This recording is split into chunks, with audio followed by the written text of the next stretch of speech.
Hi AP Econ students, Mr. Muller here, and today's video we're going to be talking about price controls. In our last video we talked about taxes that the government can put on particular goods or services to get revenue and how that alters the buying patterns of consumers or producers.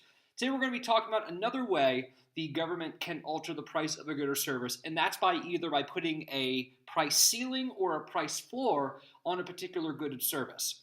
And when that happens, how does the market respond to those conditions? Hope you're excited. I'm excited. Let's get started. Now, one thing I want you to notice is, and this is kind of goes with a lot of econ textbooks, a lot of econ textbooks are very capitalistic. They like no government interference, perfect markets, and so when you read some of these textbooks, they'll say, oh no, it's really bad to have these things. And they'll make some cases for it, but it's also not totally realistic, so I'm not going to use their arguments. I will mention some things, but I'll also mention some counterpoints here. I'm not saying I'm a total command economy, socialist or communist, but I'm also not a full-fledged capitalist either. We have to be realistic about how the world works and do the best for everyone to have the best kind of economic welfare. So that's my little soapbox. I'm getting off it now. Just wanted to make sure that no one is trying to put me in one camp or another. I'm going to give you the points from both sides. So the idea of price controls. Price controls set the prices through government involvement. So the government says you can charge no higher than this for a banana or no lower than this for a car. Now, a price ceiling is when we have a maximum price for a good or service. You cannot charge someone more than $5 or €5 or 5 JD for an apple. It's ridiculous. You cannot charge someone more than 2 JD or €2 for a gallon of milk. So it's saying that to suppliers, you can charge up to this point, but once you hit that ceiling, you have to stop. Now, what happens there? Well, if we're following the laws of supply and demand, demand will go up because people will want more of that good, but the supply goes down because we don't have equilibrium. So if equilibrium's here and the price ceiling is here, demand's going to be high, and supply is going to be low, which is going to cause shortages because you're not going to have as many producers putting out that good because they're not making the maximum amount that they could, ideally. And so you're going to have shortages. You're going to have black markets where people will try and sell that illegally at a higher price. So ideally what you want as a government is you want that price ceiling to be below the equilibrium price to avoid those situations. So we have two different types of price ceilings that a government could put in place. We have a non-binding price ceiling and a binding price ceiling. And a non-binding price ceiling, that is when the ceiling for that price is above the equilibrium price. So it doesn't affect the market conditions of consumers or producers. So the market won't be affected. But if the price ceiling is below, so here's the equilibrium price. If it's below the equilibrium price, then people's buying patterns are going to change. Now this also, if that price ceiling stays in place, is going to alter things in the short run and the long run. In the short run, you're going to have more surplus, but as time goes on, producers will make substitutes or produce less, so you're going to have more shortages, or consumers are going to buy those substitutes, maybe buy things on the black market, and they're going to change their behavior. So if you're putting a price ceiling on things, as a government, you have to understand that in most cases, it's going to cause shortages, and people are eventually going to get around it. So let's look at an example here. So here we have bread. Quantity of bread's down here, and the price is on the axis up here. Now, the equilibrium price that sellers are willing to supply and consumers are willing to buy is $1 per loaf of bread, or 1 JD per loaf of bread, or €1 per loaf of bread. And the government said you cannot charge more than €2 or 2 JD or $2 for a loaf of bread. So let's see what happens. In this case, this is non-binding. Nothing's going to really alter the market. But what if that's not the case? What if the government says, hey, we're going to put a price ceiling on bread, 50 cents or 500 fills or 50, is it still cents with euros? Let's just say it is. All right, so let's see what happens. The supply is going to be low because if I'm a supplier of bread, geez, I'm not going to be making nearly as much money, so I'm not going to put out as much product. but the demand's going to be high because, hey man, bread's cheaper. I want it. So what you have is a shortage where people want bread, but there's not much bread. What also could happen is people could go to the black market and say, hey, I have people willing to sell me bread because, oh man, you want some bread? I got some in the back. But they're going to sell it to you for a higher price. Now, this is in the short run. Let's see what happens in the long run. In the long run, the shortage is going to expand because people are going to go to substitutes. Maybe they'll start buying some rice buns or something. Or maybe everyone's just going to go gluten-free. I don't know. Suppliers are going to make substitutes. Consumers are going to go for those substitutes. So there's going to be even more of a shortage. The funny thing is, the black market's also going to go down too because people are altering their buying patterns in the long run. So that's how a price ceiling will work. And this is a binding price ceiling because it's below the equilibrium price. So let's talk about some real-world price ceilings. Rent control and price gouging. Rent control is a price ceiling that applies to apartment rentals, and they usually happen in large cities that are extremely expensive. And the reason that local governments put price ceilings on rent for some places is because if you don't, you're going to exclude a large section of your population from actually being in the city. And it's creating an unequal environment for the people that live there.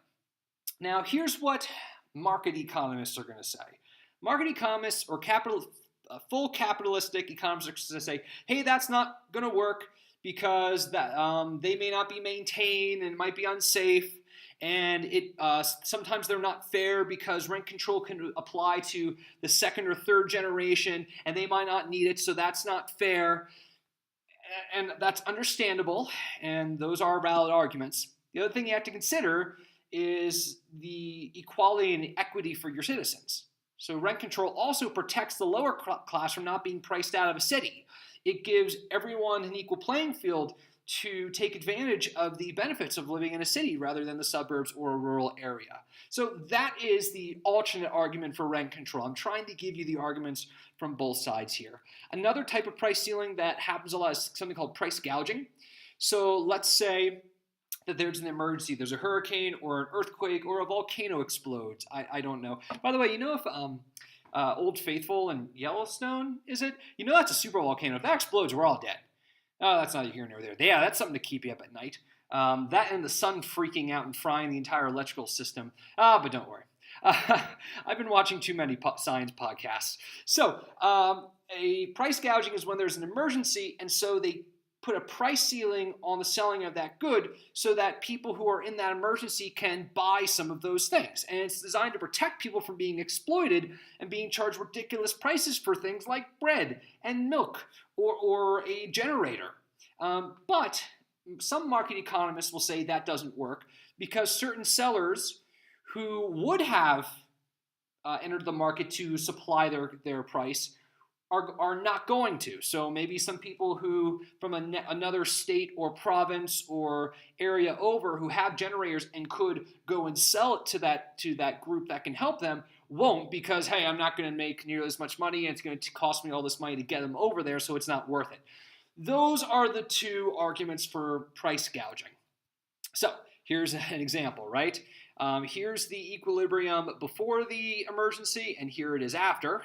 And so if you put a price ceiling on it, there's going to be a shortage. So demand goes up, but supply doesn't change, and so you're going to have a shortage. So that's how price gouging works in an emergency. Now let's talk about price floors. Price floors are the opposite of a price ceiling. It's saying that there is a minimum price for a good or a service that you have to provide in an economy. Most of the times in a government, this happens with minimum wage. You can't give someone one JD for an hour of work. That is ridiculous. They're not going to be able to survive on that. So we're putting a price floor where you must have a minimum quality of life for someone. And this results from the desire of suppliers to keep prices high. So when you have a price floor, here's what's going to happen. Supplies are going to sit on shelves. The reason that happens is producers are may sell goods for cheaper on the black market, or the government's going to buy some goods and sell them abroad. binding and non-binding also apply. Short and long-run effects also apply here. And the reason why price floors are going to do that is because the supply is going to go up because, hey, there's a floor. There's a minimum that I can sell, a minimum I can sell this for, but demand is going to go down. So let's look at an example here. We've got gallons of milk. So in this particular situation, this is a price floor that is non-binding because it's not affecting the actions of buyers and sellers. So an equilibrium price that producers are willing to sell and consumers are willing to buy for milk is 3 JD or 3 euros or $3, and the price floor is 2. Well, let's see what happens when that changes. Let's say the price floor is 6 JD or $6 or 6 euros. Then if I'm a supplier of milk, oh man, I'm getting in on the milking. I'm putting more milk out there because it's going for a high price. I can make some more money. But demand is going to be fairly low for milk because, hey, milk is now $6. This is ridiculous. So you're going to have a surplus. Things are going to be sitting on the shelves. And so what these suppliers could do is sell it on the black market for a lower price, or the government could buy these goods and sell them abroad because you don't want them just sitting on shelves. You don't make any money. So this is the issue that you can have with a price floor. Well, in a price floor is what we call binding. Now, that's the short term. This is the long term. And the surplus is going to expand because people are going to find substitutes. Instead of drinking cow milk, they're going to drink soy milk. Or they're just going to stop drinking milk and everyone's going to start drinking water and no more lactose for anybody. The black market is also going to go down. Price is going to go down. That's how this works in the long term. Now, a couple of real-world scenarios with price floors. Minimum wage is the big one. Almost every other country in the world has that, I think maybe except for Singapore. And it's a government saying the lowest hourly wage that someone can be paid. And if you're talking to someone who is more on the social communist economic perspective, they're saying, well, this allows people to have a certain quality of life. What's the point in working a job when you can't even support yourself?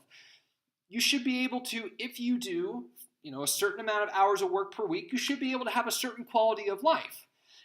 Some governments, the other argument for that, and I was listening to a podcast from an economist who was talking about this, is, well, some people who could be doing those jobs won't, and you are limiting the pool of people who will work for those jobs.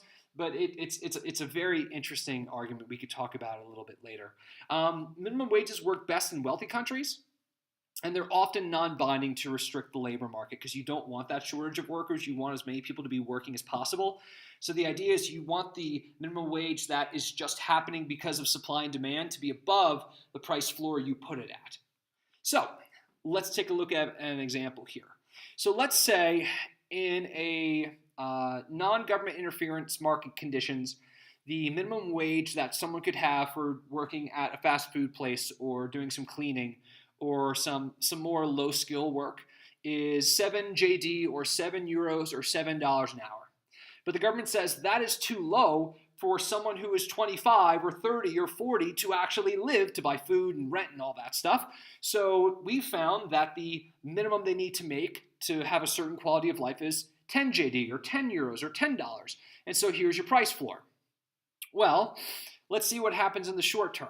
In the short term, oh man, more people are going to be wanting to work because, hey, I'm making more money.